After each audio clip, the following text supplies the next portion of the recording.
Assalamualaikum warahmatullahi wabarakatuh.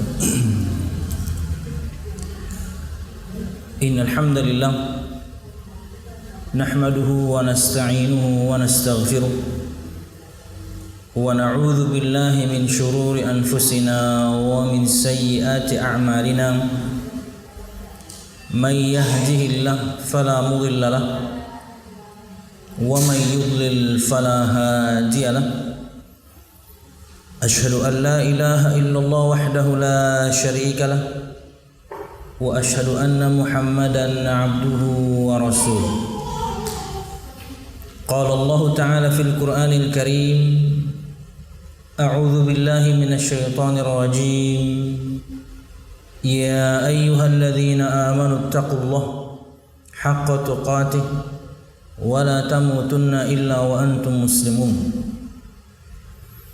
يا أيها الناس اتقوا ربكم الذي خلقكم من نفس واحدة وخلق منها زوجها وبث منهما رجالا كثيرا ونساء واتقوا الله الذي تساءلون به والأرحام إن الله كان عليكم رقيبا. يا أيها الذين آمنوا اتقوا الله وقولوا قولا سديدا يصلح لكم أعمالكم ويغفر لكم ذنوبكم ومن يطع الله ورسوله فقد فاز فوزا عظيما. فإن أصدق الحديث كتاب الله وخير الهدي هدي محمد صلى الله عليه وسلم وشر الأمور محدثاتها فإن كل محدثة بدعة wa kullu bid'atin dhalalah wa kullu dhalalatin finnar, amma ba'd. Jamaah sekalian rahimakumullah, alhamdulillah, segala puji dan syukur marilah kita haturkan kepada Allah Subhanahu wa ta'ala yang kembali memberikan kita kesempatan berkumpul menuntut ilmu setelah tentunya kurang lebih 1 tahun sekian bulan kita off dari belajar dan offline atau tatap muka seperti ini. Semoga kondisi yang demikian memberikan kita pelajaran dan hikmah yang begitu banyak, di mana di masa yang lalu ketika kita begitu banyak memiliki kesempatan untuk hadir di majelis ilmu, banyak waktu yang kemudian kita sia-siakan. Karena tentunya menuntut ilmu agama dan menuntut ilmunya di masjid atau di musalla, keutamaannya tidak bisa dicapai atau diraih ketika seorang itu menuntut ilmunya dengan online seperti kemarin. Karena 4 keutamaan yang Nabi Muhammad SAW sebutkan dalam sebuah hadis itu tidak berlaku kecuali untuk di masjid. Kata Nabi Muhammad SAW, majtama'a qaumun fi baitin min buyutillah yatluna kitaballah wa yatadarasunahu bainahum illa nazalat alaihimus sakinah wa ghashiyatuhumur rahmah wa haffathumul malaikah wa dzakarahumullahu fi man 'indah. Kata Nabi Muhammad sallallahu alaihi wasallam, tidaklah satu kaum berkumpul di salah satu rumah di antara rumah-rumah Allah Subhanahu wa ta'ala, masjid atau minimal musalla, dan juga tidak berlaku tentunya untuk auditorium, gedung serbaguna atau tempat-tempat yang lain, atau misalnya kajian-kajian rumahan. Tentunya mereka memiliki keutamaan yang lain. Yang kita bahas sekarang adalah yang di masjid, yang di musalla, di majelis ta'lim, masjid atau musalla. Tidaklah satu kaum berkumpul di salah satu rumah di antara rumah-rumah Allah mereka membaca kitabullah dan mereka bertadarusan dengan kitab Allah. Di antara makna tadarus, saling mempelajari Al-Quran adalah seorang membaca firman Allah dan yang lainnya mendengarkan. Itulah di antara makna yang bisa kita ambil untuk pengajian. Ulun menyampaikan, pian mendengarkan. Kata Nabi Muhammad SAW, kecuali akan turun pada mereka ketenangan, illa nazalat alaihimus sakinah wa ghasyathumur rahmah wa haffathumul malaikah wa dzakarahumullahu fi man indah. Kecuali akan turun kepada mereka ketenangan, mereka diliputi rahmat kasih sayang, dan malaikat Allah Subhanahu wa taala meliputi mereka hormat terhadap para penuntut ilmu dengan mengepakkan sayapnya. Dan Allah Subhanahu wa taala akan sebutkan mereka di majlis Allah Subhanahu wa taala, majlis malaikat Allah yang ada di langit. 4 keutamaan ini berlaku untuk kajian atau majlis ta'lim di masjid atau musalla. Karena kalau misalnya semua tempat sama, maka tidak perlu Nabi Muhammad SAW menyebutkan di awalnya dengan fi baitin min buyutillah. Artinya perkataan Nabi Muhammad SAW di salah satu rumah di antara rumah-rumah Allah Subhanahu wa taala tidak ada manfaatnya jika semua tempat sama. Ulun ulang, jika semua tempat sama, maka sabda Nabi Muhammad SAW di mana beliau memberikan pengkhususan rumah di antara rumah-rumah Allah tidak ada manfaatnya. Karena ada manfaatnya maka dikerucutkan. Hanya majlis ta'lim yang di masjid atau musalla di salah satu rumah di antara rumah-rumah Allah Subhanahu wa taala. Maka 4 keutamaan ini yang ulun sebutkan tadi dari sabda Nabi Muhammad SAW hanya akan didapatkan oleh yang hadir di masjid itu, di musalla itu. Lalu kemudian bagaimana yang mungkin sedang berhalangan hingga kemudian tidak bisa hadir ke masjid, atau selama 1 tahun sekian bulan ini kemudian kita kajian offline ya, kajian online ya, live streaming dari rumah, maka ada keutamaan yang lain tentunya, tidak keutamaan yang tadi. Kata Nabi Muhammad SAW, sesungguhnya Allah Subhanahu wa taala memiliki malaikat-malaikat yang bertebaran di muka bumi, dan mereka akan mencari orang-orang yang sedang melakukan kebaikan, di antaranya nuntut ilmu. Pastilah ini sebuah kebaikan. Bahkan mereka saling memanggil satu sama lain, halummu ila hajatikum, ayo mari ke sini untuk tujuan kalian turun ke bumi. Apa itu? Mencatat orang-orang yang sedang melakukan kebaikan. Di antaranya mereka sedang nuntut ilmu. Jadi ada keutamaan yang lain tentunya, tapi tidak berlaku untuk yang 4 tadi. Itu hanya berlaku untuk kajian yang ada di masjid atau musalla, di antara rumah-rumah Allah Subhanahu wa taala. Dan tentunya majlis ta'lim atau pengajian khusus untuk wanita seperti ini, Nabi Muhammad SAW pun melakukannya. Mungkin beda harinya, beda jamnya, kita nggak tahu. Yang jelas ketika kaum wanita kala itu mengatakan kepada Nabi Muhammad SAW, berikan kami waktu yang khusus wahai Rasul, agar engkau bisa mengajarkan kepada kami ilmu. Karena tentunya kaum laki-laki akan lebih mudah, akan lebih nyaman, sering ketemu Nabi Muhammad, semuanya pada ke masjid juga. Akhirnya Nabi Muhammad SAW meluangkan waktu khusus untuk mereka. Dan ini juga di antara dalil bahwasanya Nabi Muhammad SAW tidak melarang perempuan-perempuan untuk ke masjid. Bahkan mereka melarang kami, para suami, kaum laki-laki, untuk melarang para istri untuk ke masjid. Tapi beliau sallallahu alaihi wasallam berikan satu persyaratan. Kata Nabi Muhammad sallallahu alaihi wasallam, la tamna'u ima Allah masajid Allah wa ay yakhrujna tafilat. Atau kama qala sallallahu alaihi wasallam. Janganlah kalian melarang perempuan-perempuan untuk kemudian datang ke masjid-masjid Allah Subhanahu wa taala. Entah salat, silahkan. Ikut pengajian, silahkan. Akan tapi hendaknya mereka keluar dalam keadaan tafilat. Di antara makna tafilat adalah tidak menggunakan wewangian.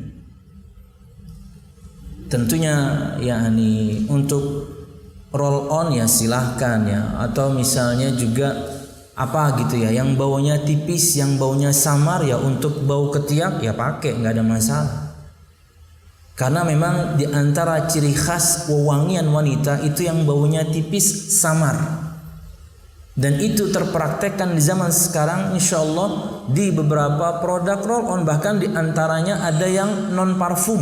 Nah, itu mungkin lebih baik. Karena subhanallah, yakni perempuan, wanita secara umum dan juga laki-laki, masing-masing kita mengeluarkan aroma tersendiri. Ya. Dan kalau sudah kemudian antara laki-laki dan perempuan itu menjadi satu daya tarik. Apalagi kemudian Anda tambah dengan booster plus wangian pula, makin keluar bau. Dan fitnah untuk kaum laki-laki. Yang samar, yang tipis, no problem. Di antaranya adalah mungkin ada pada produk roll on, dan di antara produk roll on itu ada yang non parfum, lebih bagus lagi. Yang jelas intinya yakni Anda tidak menggunakan wewangian, tapi juga Anda tidak mengganggu kaum muslimin dengan bau tubuh Anda. Ya, artinya menggunakan yakni produk bau tubuh tidak keluar, tapi juga tidak menggunakan wewangian. Itu persyaratan dari Nabi Muhammad SAW.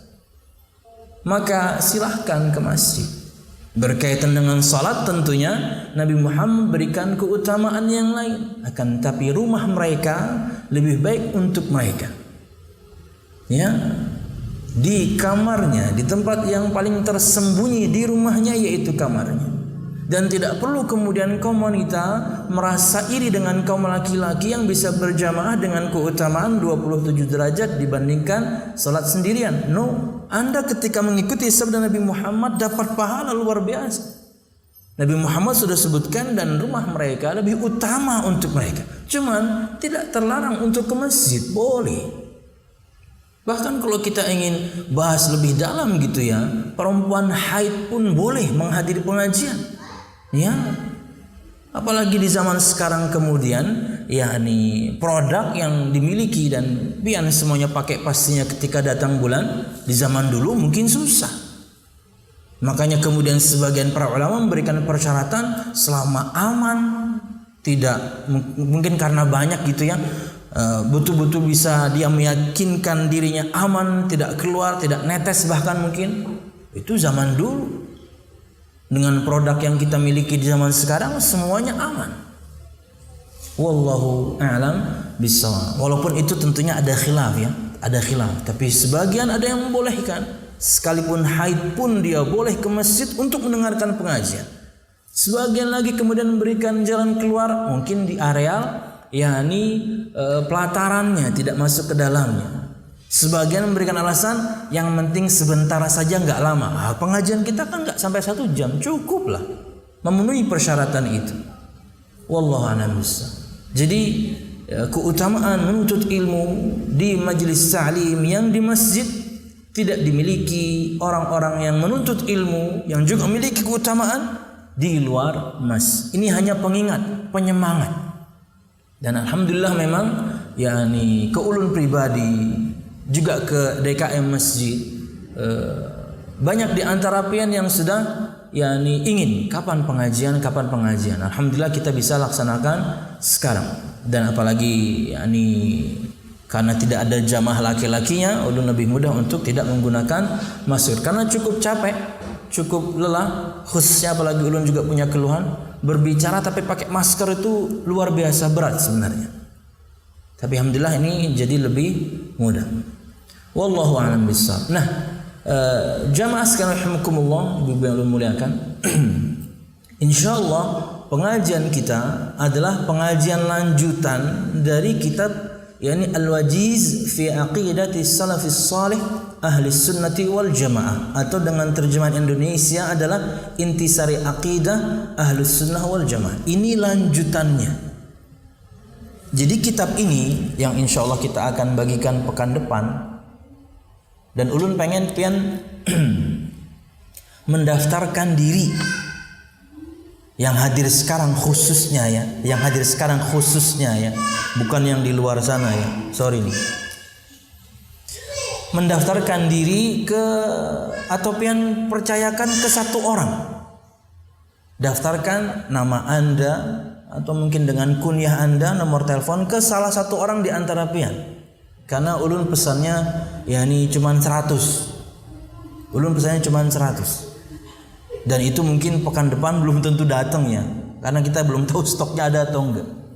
Jadi pian daftarkan, nanti insyaallah kita akan yakni bagikan. Jadi di bagian awal kitab ini, ibu-ibu yang muliakan, itu intisari akidah. Ini intisari akidah yang alhamdulillah ulun anggap selesai, karena babnya udah bab terakhir sekali kemarin kita bahas ketika online. Intisari akidah kalau pian ingat itu membahas tentang akidah secara umum. Ya, rukun iman, sikap terhadap pemerintah, sikap terhadap para pelaku dosa besar, ada al-wala wal bara, ada karamah para wali, ada kemudian bagaimana kita memakai atau menggunakan dalil. Ada 13 kalau nggak salah poinnya pada pertemuan di intisari akidah. Yang kalau ulun tidak salah, intisari akidah itu bermula di 2017 kalau nggak salah. Bayangkan. Jadi 4 tahun kita selesaikan intisari akidah. Kurang lebih 4 tahun kita selesaikan intisari akidah. Nah, di intisari akidah kalau pian ingat di bagian awalnya itu ada membahas karakteristik ahlus sunnah.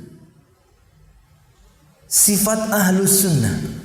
Dengannya kemudian kita bisa mengenali mana yang ahlus sunnah, mana yang bukan. Kitab berikutnya ini itu lebih mendalam tentang poin itu.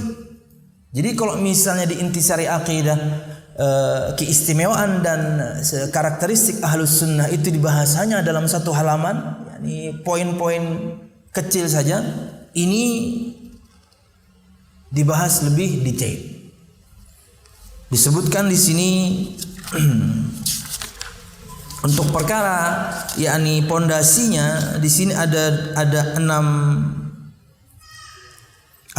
poin, ada 6 bahasan. Itu poin yang akan kita rekap sebenarnya. 6 poin itu berkaitan dengan yakni pengertian ahlus sunnah, kemudian keistimewaan ahlus sunnah. Itu sudah kita bahas di intisari akidah. Nah, nanti ada 30 poin berikutnya. Ulun mengharapkan bahwasanya satu poin itu satu pengajian. Jadi kalau kita total ada 36 poin. Karena pada keistimewaan akidah ahlus sunnah wal jamaah itu ada 30 poin. Untuk pondasinya ada 6 poin. Dan itu sebagai rekap 6 poin itu. Nah, jamaah sekalian rahimakumullah, buku ini atau kitab ini judul aslinya adalah Aqidah Ahlus Sunnah wal Jamaah Mafhumuha Khosa'isuha Khosaisu Ahliha. Aqidah Ahlus Sunnah wal Jamaah, pemahamannya, keistimewaannya dan keistimewaan para pemeluknya atau orang-orangnya. Jadi makanya kitab lanjutannya ini adalah lebih spesifik membahas tentang sifat, simat, karakteristik ahlus sunnah wal jamaah. Dengannya kemudian tentunya di intisari akidah sudah ada, tapi pendek sedikit, bahkan mungkin cuma satu pengajian. Di sini mungkin akan ada puluhan pengajian, tapi khusus tentang perkara itu agar kita lebih kenal siapa yang berjalan di atas sunnah dan yang tidak. Agar kita lebih tahu kemudian apakah kita sekarang sudah di atas sunnah atau tidak. Apakah hanya tampilan, prakteknya enggak ada? Apakah hijrah kita sudah benar sekarang? hanya tampilan saja atau alhamdulillah sudah mempraktekkan isinya, dan dengannya kemudian yakni sima tanda dari ahlus sunnah itu nempel di diri kita. Nah, jamaah sekalian rahimakumullah, itu yang ingin ulun sampaikan kepian bahwasanya yang hadir sekarang setorkan nama dan nomornya ke Ummu Dinda. Nanti ulun hanya yakni kontaknya dengan Ummu Dinda. Ada berapa mbak yang sudah daftar? Itulah insyaallah yang akan mendapatkan pertama kali kitab ini. Jadi ini adalah lanjutan dari bahasan intisari akidah, lebih spesifik membahas tentang karakteristik ahlus sunnah wal jamaah. Dengannya kemudian kita bisa membedakan mana orang yang berjalan di atas sunnah, mana yang na'udzubillah menyimpang bahkan mungkin menyesatkan. Wallahu a'lam bishawab. Kembali ulun ingatkan kemudian sebagai yakni motivasi ya, sebelum masuk ke kitabnya, mungkin hari ini juga hanya muqaddimah. Ulun akan baca mungkin nanti pengantar dari Syekh bin Baz dan juga dari pengarang. Kita belum masuk ke bahasannya hari ini. Jamaah sekalian rahimakumullah, Nabi Muhammad sallallahu alaihi wasallam bersabda dalam hadis yang dikeluarkan oleh Imam Muslim. Sebelum melanjutkan, siapa di antara pian yang mungkin ini hadir pertama kali ke Masjid Imam Syafi'i? Ada? Silakan angkat tangan. Ada ya? Enggak ada. Berarti pemain lama semua ini. Ada ibu? Saya enggak lihat nih. Ada? Ada ya? 1-2 orang ya? Enggak ada. Oh, berarti pemain lama semua ya. Ayo ya, mun kayak itu kada usah berkenalan lagi ya. Yalah. Kalau ya ada, jadi kalau ada Anda mungkin kenalan dulu. Siapa kanan Anda, siapa kiri Anda, depan, belakang, biar kenal saja. Kalau memang ada yang baru, yang lain ya mungkin menyambut gitu ya. 1-2 orang mungkin menyambutnya dengan sambutan yang hangat. Imbah ini bawa makanan bisa juga. Tapi bagi ini pemain lama, sudah hai lah. Oke, kita lanjutkan. Pemain lama ya. Dalam Sahih Muslim, Nabi Muhammad SAW bersabda, "Man salaka tariqan yaltamisu fihi ilman, sahhalallahu lahu bihi tariqan ilal jannah." Pengingat lagi untuk semua kita motivasi selain hadis yang pertama tadi tentang keutamaan para penuntut ilmu. Ketenangan akan Anda dapatkan, rahmat Allah Anda akan dapatkan, Anda dimuliakan malaikat Allah Subhanahu wa taala, maka menghormati orang-orang penuntut ilmu. Artinya walaupun Anda mungkin tidak terkenal, Anda tidak populer, bahkan punya medsos pun mungkin followernya cuma 2. Itu pun orang yang Anda pinjam duitnya. Berdua aja follower ulun aja. Itu ginang ulun pinjam duitnya aja deh. Jadi tidak perlu khawatir. Dengan Anda mengikuti majelis ta'lim, Anda terkenal di langit. Dan langit Allah Subhanahu wa taala itu penuh dengan makhluknya, malaikat Allah Subhanahu wa taala. Tidak terhitung. Kata Nabi Muhammad sallallahu alaihi wasallam ketika mensifati bagaimana penuhnya langit Allah Subhanahu wa taala yang 7 lapis itu, kata beliau sallallahu alaihi wasallam, "Attatis sama'u attan wa haqqalaha an ta'itta." Langit sebelumnya kata Nabi Muhammad, Inni asma'u ma la tasma'un wa inni ara ma la tarawun. Sesungguhnya aku mendengar sesuatu yang kalian tidak dengar, dan sesungguhnya aku melihat sesuatu yang kalian tidak lihat. Nabi Muhammad mendapatkan yakni perkara spesial memang seperti itu. Betapa banyak beberapa kali bahkan Jibril datang, para sahabat enggak lihat. Jibril menyampaikan wahyu, para sahabat enggak dengar. Kata Nabi Muhammad, aku mendengar yang kalian tidak dengar. Azab kubur Nabi Muhammad diperdengarkan, para sahabat enggak. Kata Nabi Muhammad, sesungguhnya aku mendengar sesuatu yang kalian tidak dengar. Aku melihat sesuatu yang kalian tidak lihat. Nah, berikut Nabi Muhammad ingin terangkan sesuatu yang beliau dengar, sahabat enggak dengar. Apa itu? Berbunyinya langit. Kata beliau, atatis sama'u attan. Langit itu berbunyi dengan satu bunyi. Ulun sering menyampaikan makna atta ini yang ada di kamus-kamus bahasa Arab. Atta itu adalah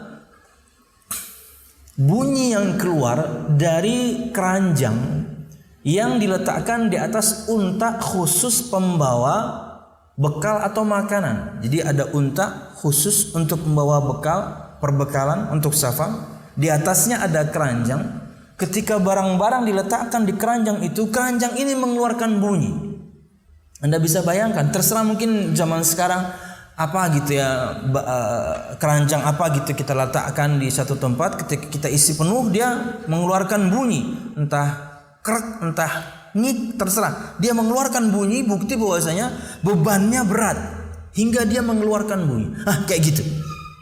Kata Nabi Muhammad SAW, langit Allah berbunyi dengan satu bunyi. Wa haqqalah anta ita. Dan betul-betul berbunyi. Saya dengar, kalian enggak. Makanya beliau awali dengan saya dengar sesuatu yang kalian tidak dengar. Langit Allah itu berbunyi loh. Kenapa? Karena penuhnya isinya. Kata Nabi Muhammad SAW melanjutkan, ma min mawdhi'i arba'i asabi'in illa wa fiha malakun wadhi'un jabhatahu sajidan lillahi subhanahu wa ta'ala. Atau kama qala sallallahu alaihi wasallam.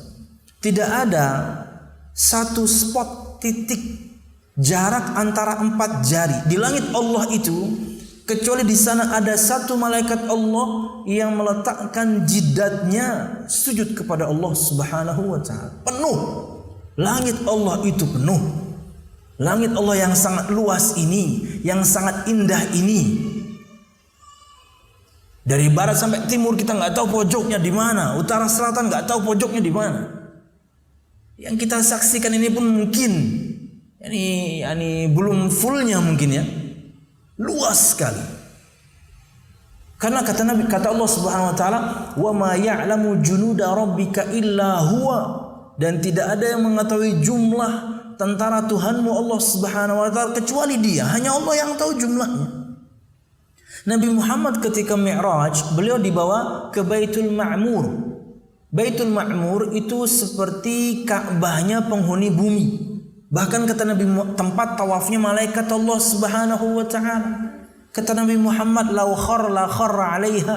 Kalau dia jatuh tuh Baitul Ma'mur itu, sungguh dia akan jatuh tepat di atas Ka'bah kita yang ada. Makanya di antara pendapat Imam Nukatsir, dia letaknya tepat di atas Ka'bah yang ada. Tapi ia untuk penghuni langit.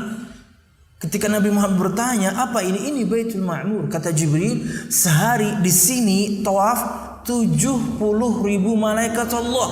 Sehari tawaf 70.000 malaikat Allah. Ketika selesai mereka keluar melaksanakan tugas masing-masing dan tidak kembali. Ya, malaikat Allah sangat banyak. Tidak ada satu titik di langit Allah jarak antara 4 jari kecuali ada malaikat Allah yang meletakkan jidatnya sujud kepada Allah Subhanahu wa taala. Sebanyak itu penghuni langit, 7 lapis langit, Allah umumkan kepada mereka. Siapa? Nama-nama orang yang ikut majlis ta'lim. Itulah di antara mana? Wa dzakarahumullahu fi man indah. Keutamaan ketiga untuk yang hadir majlis ta'lim di masjid atau musalla.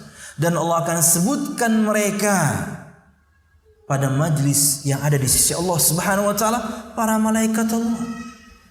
Bukan cuma sampai di situ. Pengumumannya itu Allah mencintai. Ini di antara makna tidak mengapa kita tidak terkenal, tidak populer, santai. Anda terkenal di langit. Di bumi enggak apa-apa. Enggak enak juga banyak yang kenal di bumi. Ngalih banar ke pasar iwak gini ada yang menagur, maka menagurnya tuh tat, dia mencari tat. Padahal sudah pakai atribut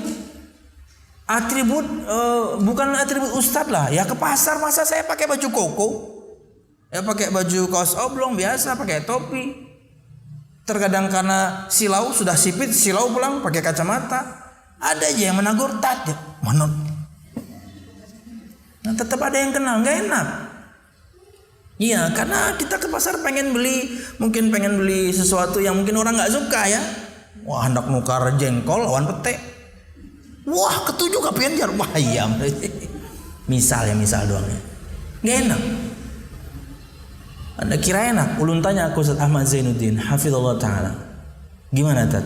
Rasanya menjadi masyhur populer? Wah, nggak enak katanya. Kenapa tak? Orang pengen foto terus katanya. Bete anak katanya. Sampai mana tadi ibu-ibu? Sampai ini ya.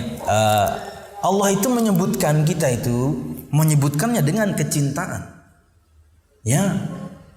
Jamaah sekalian rahimakumullah, ibu-ibu yang muliakan, dalam Sahih Bukhari kata Nabi Muhammad SAW, Innallaha idza ahabba 'abdan yani nada Jibril. Sesungguhnya Allah Subhanahu wa taala jika mencintai seorang hamba, tentunya hamba yang taat ya. Mungkin Anda orangnya, amin. Ya, Allah mencintai hambanya yang taat. Anda kalau nggak sabar, Anda nggak hadir ke sini. Anda kalau nggak sabar, Anda nggak akan hadir ke sini. Enak di rumah jam segini, wah, channel K-drama lagi seru-serunya. Subhanallah, harus dihapus tuh channel kayaknya. Bikin repot, standar akhwat jadi berubah. Handak laki pokoknya kayak opa-opa mengalihnya. Kasihan ikhwah nang kulitnya mungkin ya kada putih lah. Hendak operasi kada bisi duit ya, kalau sekalinya ada plastik biasa deh. Sian benar ikhwah, karena standar akhwatnya berubah.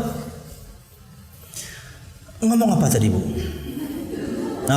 Kata Nabi Muhammad SAW, sesungguhnya Allah Subhanahu wa taala jika mencintai seorang hamba, Allah akan panggil Jibril. Ya Jibril, inni uhibbu fulanan fa ahibbah. Wahai Jibril, aku mencintai fulan. Atau juga fulana, hambanya. Siapa? Yang taat beragama. Ini bentuk ketaatan. Kita sedang menuntut ilmu syar'i. Kata Nabi Muhammad SAW melanjutkan, kemudian yani fayuhibbuhu Jibril. Akhirnya Jibril pun mencintai orang tadi. Stopkah sampai di situ? Belum. Kita sedang bahas malaikat yang banyak tadi nih. Kemudian fayunadi Jibril ahlas sama. Kemudian Jibril memanggil semua penghuni langit. 7 lapis langit penuh, tadi kita bahas di hadis yang sebelumnya. Jibril umumkan, ya ahlas sama, innallaha yuhibbu fulanan fa'ahibbu. Wahai penghuni langit, nggak bisa kita hitung jumlahnya. Ya, Anda punya follower dan subscriber nggak terhitung sebenarnya. Jadi nggak perlu istilahnya nggak perlu berkecil hati gitu ya. Karena Anda mungkin tiap hari posting agama, follower dikit. Nggak ada masalah, posting aja. Tinggalkan jejak kebaikan. Mungkin kita besok mati, kita tinggalkan 100 postingan agama. Tahu? Sudah meninggal Anda, orang masih baca akun Facebook Anda, orang masih baca pic dengan pic dakwah Instagram Anda. Andanya udah mati. Orang ambil manfaat di sana karena Anda menyebarkan kebaikan.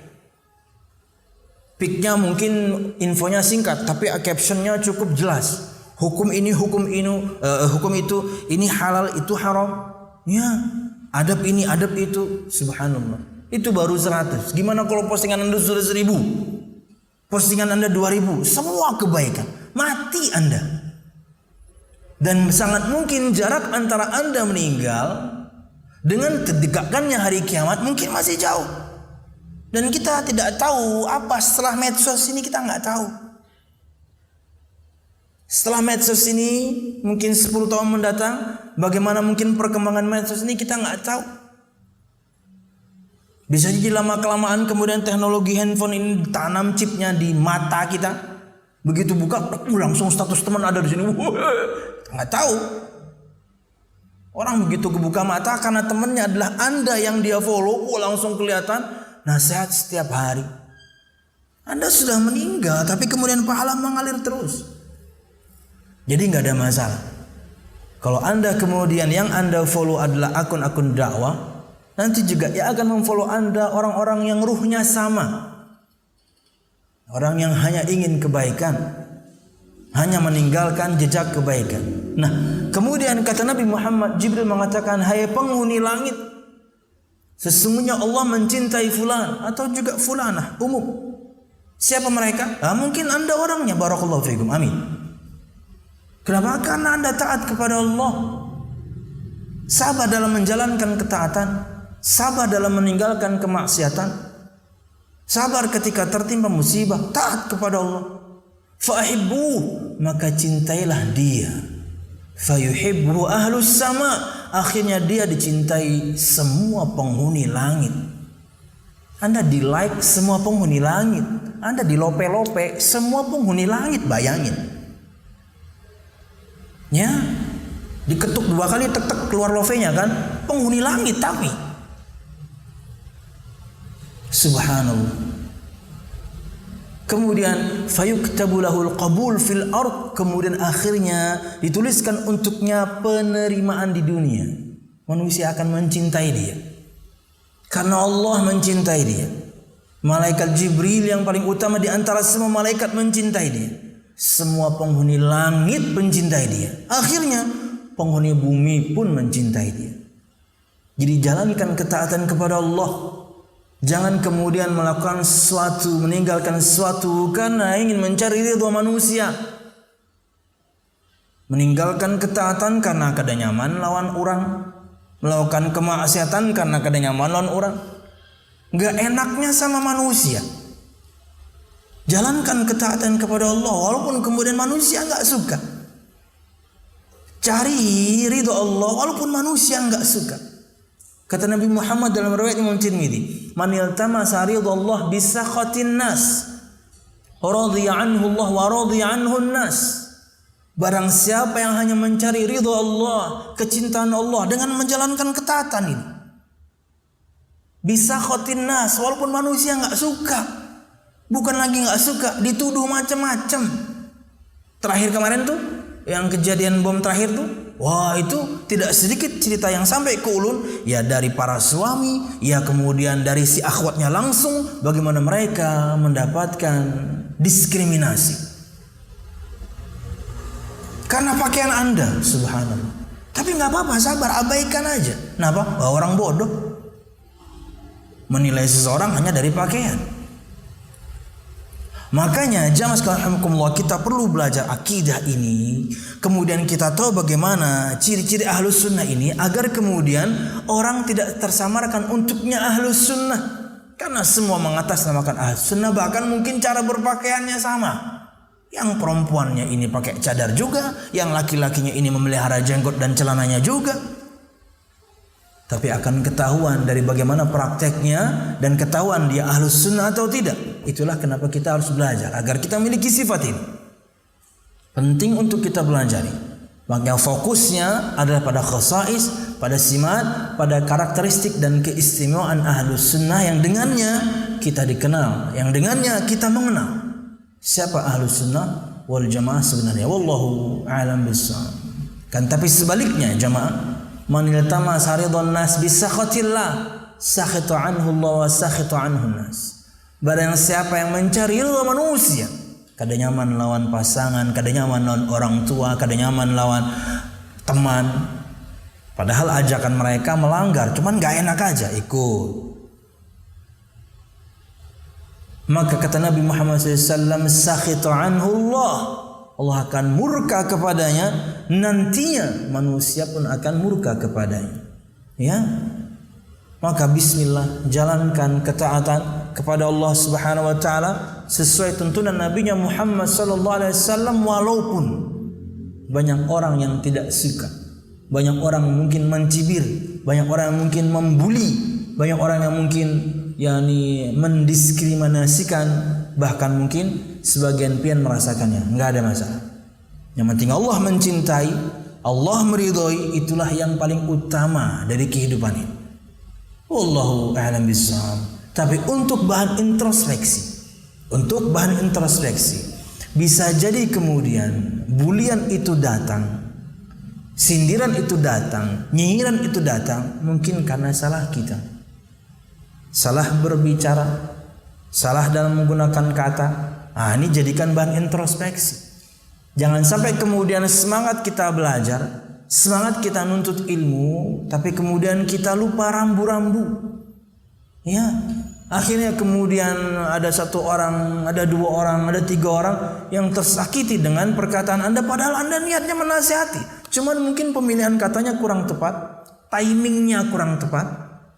Maka jadikan bahan introspeksi. Anda nggak salah. Cuman bisa jadi karena kita orang malah menjauh dari dakwah. Jadikan bahan introspeksi. Dan di setiap pengajian, mesti ada kita sayangkan orang-orang yang seperti ini. Bagus asalnya, semangat dia dalam beragama, cuman mungkin dalam prakteknya, bagaimana cara dia mengingatkan orang, bagaimana cara dia melarang orang, cara amar ma'ruf nahi mungkarnya mungkin salah. Akhirnya malah na'udzubillah menjauhkan orang dari dakwah. Ini penting ya. Di setiap pengajian, di setiap masjid musalla ada saja keluhan seperti ini. Maka ini jadikan bahan introspeksi. Jangan sampai kemudian karena kita orang menjauh dari dakwah, aduh salah pandir ke aku yuk. Apa yang salah lah? Jadikan bahan introspeksi. Kadang-kadang kita benar, tapi cara yang salah orang menjauh dari dakwah. Makanya tadi dulu tanyakan, ada nggak yang baru datang nih? Kalau misalnya ada, ya tentunya yang di sekitarnya merangkul ya, menerima dengan baik. Mungkin dia baru datang, dia datang dalam keadaan pakaian nggak seperti pian misalnya, dia masih jilbab hanya maksimal menutup dada, dia pakai khimar hanya level menutup dada, pakai khimar hanya mungkin menutup pinggul, sebagian pian kan sampai lutut. Banyak pian kan khimarnya saja sampai lutut. Kita nggak bahas jilbab, jilbab itu pakaiannya, pakaian kurung dari leher sampai ujung kaki. Khimarnya, sudahlah pian pakai pakaian kurung luar biasa, khimarnya pula sampai lutut, subhanallah. Yang tentunya konsekuensinya pakaian pian mahal. Kenapa saya tahu? Saya punya istri. Nah menjulung duit siapa? Larang sekali jadi larang kayak. Ya, kita 100.000 sudah dapat baju koko bagus, 100.000. Akhwat 100.000, wah, dapat apa itu? Paling murah berapa bu ini bu? Satu set 400. Paling murah itu. Kainnya cukup kasar, ya 400. Kain cukup kasar, pastinya panas. Kesana kemarinya bawa nang kipas tuh bu. Lain kipas kan nih, nang kipas nang becas tuh. Karena panas ya, karena kain kan kalau yang lain mungkin gitu yang level-level 500, 700, sejuta gitu ya. Tebel kainnya tapi dingin. Pas dibuka sekalinya banyak es batu. Ya. 400 paling murah perempuan. Itu paling murah itu subhanallah. Dan ada yang tentunya jutaan ya. Ya. Jadi sebenarnya ibu-ibu mungkin ya, ini mungkin doang ya, yang sering nyinyirin pian, sering ya seperti itulah, nyinyir lah ya. Itu mungkin padahal pengen punya baju kayak pian tapi mereka nggak mampu beli ya, kasihan ya.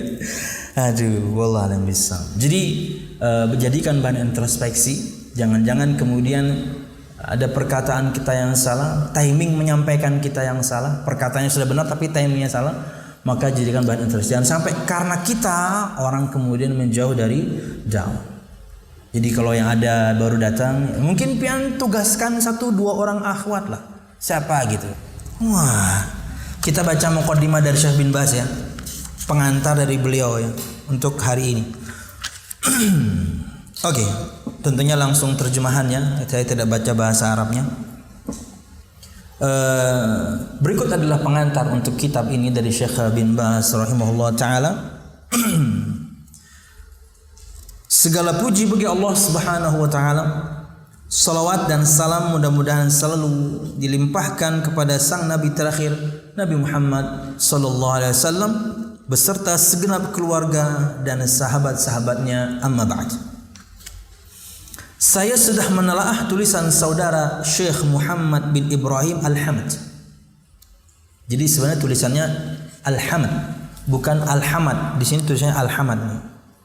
Al-Hamad, jadi marganya Al-Hamad. Saya sudah menelaah, jadi beliau sudah baca tulisan saudara Syekh Muhammad bin Ibrahim Al-Hamad ini mengenai akidah Ahlus Sunnah wal Jamaah dan keistimewaan yang diberikan Allah kepada mereka berupa ilmu yang bermanfaat, amal saleh, perilaku yang terpuji dan akhlak yang mulia. Jadi kita akan bahas itu memang dalam kitab ini. Sifat ya, karakteristik Ahlus Sunnah dan para pemeluknya. Dengannya kemudian kita mengenal siapa sebenarnya Ahlus Sunnah dan para pengikutnya. Nah, beliau sudah telah itu. Bagus sekali kitab ini. Kata beliau, buku ini diberi judul Aqidah Ahlus Sunnah wal Jamaah, mafhumuha, khasaisuha, khasaisu ahliha. Ini kitab ini tentang akidah, prinsip yang dengannya kemudian hati kita terikat. Akidah dari kata bahasa Arab aqada yaqidu uqdatan wa aqidatan. Mengikat, simpul. Aqada yaqidu itu mengikat. Aqidah wa uqdah ikatan atau simpul. Artinya hati kita terikat dengan satu pemahaman. Itulah kenapa dinamakan prinsip. Aqidah ahlus sunnah wal jamaah. Apa itu aqidah? Apa itu ahlus sunnah? Apa itu kemudian wal jamaah? InsyaAllah di pengajian awal-awal kita akan rekap lagi itu, walaupun sudah kita bahas, untuk pengingat saja. Mafhumuha, pemahamannya, khasaisuha, keistimewaannya, wa khasaisu ahliha, dan keistimewaan yakni para pengikut ahlus sunnah wal jamaah. Menurut hemat saya, kata beliau, buku ini sangat bermutu, berguna dan memberikan penjelasan tentang akidah ahlus sunnah wal jamaah dan akhlak mereka. Nah, ini yang penting kan, yang selalu menjadi permasalahan kita kan. Prinsip bagus, manhaj bagus, akhlaknya buruk. Nah, ini kita belajar untuk memperbaiki. Jangan sampai prinsip bagus, akhlak sudah prinsipnya bagus, manhajnya bagus. Kayak nanti malam saya bahas manhaj di Muba. Ini akidah, bedakan dua hal. Cara beragama bagus, sudah prinsipnya bagus, cara beragamanya bagus, tapi kemudian ketika bersikap kepada yang mungkin berbeda, buruk. Karena bisa jadi yang berbeda dengan paham kita itu orang tua kita.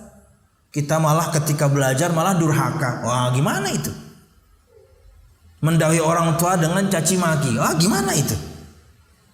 Padahal manhajnya bagus, pemahamannya bagus, pemahaman salafus saleh sudah, tapi tak taunya akhlaknya nggak ada, adabnya nggak ada. Akhlak lebih kepada perilaku individu, adab lebih kepada perilaku kita pada orang lain. Nggak punya dia, nggak bisa membedakan yang dihadapi ini orang bodohkah, yang kita hadapi ini orang berilmukah, yang kita hadapi ini orang yang lebih tuakah, lebih mudakah. Hajar aja. Ini yang kita pelajari sama-sama nanti agar kita tidak salah jalannya. Semoga Allah Subhanahu wa taala memberinya balasan yang baik, melipat gandakan pahalanya, dan memberi kita dan penulisnya tambahan ilmu yang bermanfaat dan amal saleh. Amin. Insyaallah kita akan mempelajarinya. Dan sepertinya ini insyaallah tidak selama intisari akidah karena lebih tipis. Intisari akidah cukup tebal ya. Saya juga menyarankan kepada setiap orang yang melihatnya agar membacanya dan mengambil manfaat darinya. Kita akan pelajarinya insyaallah. Karena betapa agung informasi yang diberikan, berikut penjelasannya mengenai hal ihwal ahlus sunnah wal jamaah. Hanya kepada Allah Subhanahu wa taala lah kita memohon agar berkenan memberikan pertolongan kepada kita dan seluruh umat Islam untuk mendapatkan ilmu yang bermanfaat dan amal saleh, memperbaiki kondisi para pemimpin umat Islam. Jadi ini doa dari beliau untuk semua kita, agar nanti ketika kita belajar betul-betul mendapatkan manfaat, bermanfaat untuk diri pribadi, bahkan mungkin juga orang sekitar kita, bahkan mungkin kaum muslimin, karena kita menyebarkan ilmu. Ingat, belajar itu enggak kemudian hanya kita saja yang faham, harus diamalkan, harus didakwahkan. Dan ketika dakwah mungkin tertolak, harus sabar. Pahami 4 perkara ini. Harus berilmu. Sudah berilmu harus diamalkan. Sudah beramal harus didakwahkan. Ketika dakwah tertolak, harus sabar. Karena mungkin yang kita dakwai orang tua, pasangan, anak, paman, bibi, terkadang penolakan itu bahkan paling awal ya dari orang sekitar. Maka harus bersabar ya. Memberi mereka pemahaman yang mendalam tentang agama. Ini doa untuk para pemimpin ya, beliau sampaikan ya. Memang seperti itulah para ulama selalu menyelipkan doa agar para pemimpin itu menjadi orang yang baik.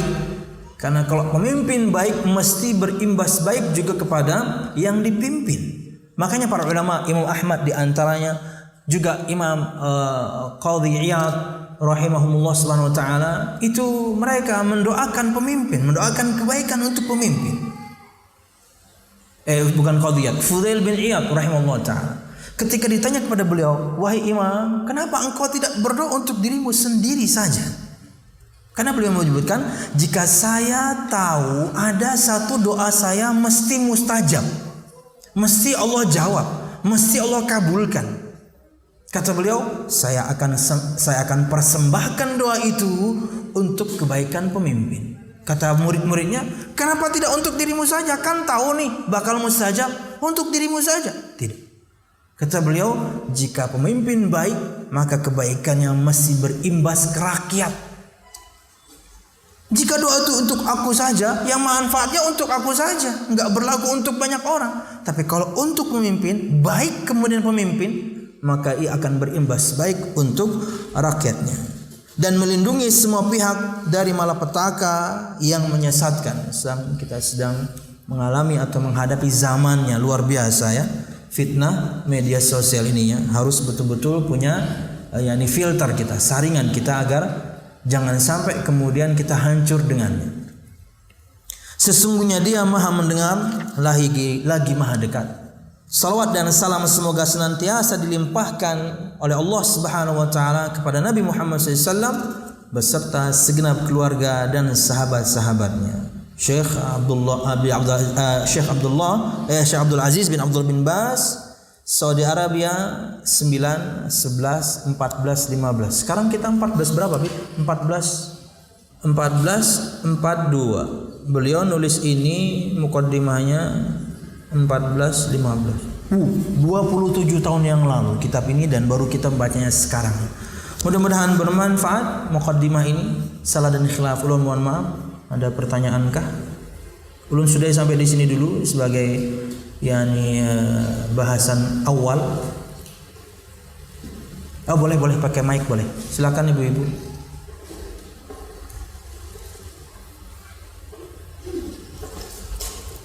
Kalau tidak ada ya sudah kita sudahi.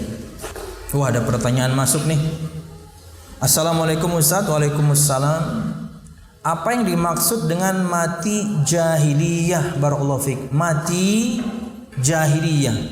Di antara maknanya, mati di atas, tidak di atas keislaman. Dan saya tidak salah. Mati jahiliyah. Atau kemudian mati Islam dia, tapi dalam keadaan buruk. Karena kejahilannya, karena kebodohannya. Dan ancaman-ancaman Nabi Muhammad SAW dalam hadisnya berkaitan dengan yang demikian, itu berarti di antara yang menunjukkan ia adalah perbuatan dosa besar. Barang siapa yang tidak melakukan ini, barang siapa yang tidak melakukan itu, kemudian dia meninggal, maka dia meninggal jahiliyah. Artinya meninggalnya buruk. Bukan berarti kemudian dia keluar dari Islam, tidak. Cara meninggalnya tidak baik. Ada dosa besar yang dia lakukan dengan cara matinya. Wallahu a'lam bishawab. Mungkin demikian. Walaupun ada perkara yang lebih detail yang bisa disampaikan, saya tidak siap menyampaikannya hari ini. Ada yang lain ibu? Silahkan. Pemain lama. Oke ya. Mudah-mudahan bermanfaat jamaah sekalian. Ini muqaddimah dan baru juga membaca pengantar dari Syekh bin Baz, pengantar dari pengarangnya belum kita baca. Insyaallah pekan depan. Mudah-mudahan bermanfaat. Salah dan khilaful mohon maaf.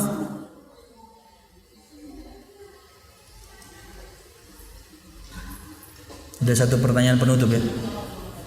Assalamualaikum Ustaz. Waalaikumsalam. Bagaimana seharusnya kita perbuat menghadapi fitnah akhir zaman? Gampang. Jalankan ketaatan kepada Allah Subhanahu wa taala. Jadilah orang yang bertakwa. Pegang sunnah erat-erat. Kalau sunnah itu layaknya tali, pegang. Kata Nabi Muhammad membahasa kita itu kacak igut. Abdu 'alaiha bin nawajid. Untuk menghadapi fitnah akhir zaman kita harus berilmu, makanya harus belajar. Dengan ilmu tersebut kemudian kita tahu mana boleh, mana tidak, mana halal, mana haram, mana yang lurus, mana yang sesat. Belajar, nuntut ilmu. Itulah tameng yang luar biasa yang bisa kita lakukan. Sisanya bersabar. Karena begitu banyak kemudian kemaksiatan, bahkan mungkin rata-rata kemaksiatan enak, lezat, nikmat, seru, asik. Anda harus bersabar menghadapinya. Jadi ilmu itu sangat penting. Belajarlah Al-Quran dan As-Sunnah dengan pemahaman yang lurus. Pegang ia, gigit ia dengan gigi-gigi geram kalian. Tetaplah jadi orang baik, di mana banyak sekali orang yang buruk di zaman ini. Dengannya Anda menjadi orang-orang yang disebutkan dalam sabda Nabi Muhammad, al-ghuraba, orang-orang yang asing, orang-orang yang terasing. No problem, enggak ada masalah. Kabar gembira untuk orang-orang yang asing, di mana dia tetap menjalankan ketaatan, tetap jadi orang yang baik, memilih jadi orang yang baik ketika begitu banyak keburukan merajalela. Wallahu a'lam bishawab. Sisanya bersabar menghadapi, sabar dalam menjalankan ketaatan, sabar meninggalkan kemaksiatan, sabar ketika kita tertimpa musibah. Wallahu a'lam bishawab. Ini yang bisa saya sampaikan, mudah-mudahan bermanfaat. Salah dan khilaf, mohon maaf. Mudah-mudahan kajian kita diberkahi Allah Subhanahu wa taala. Amin ya rabbal alamin. Assalamualaikum warahmatullahi wabarakatuh.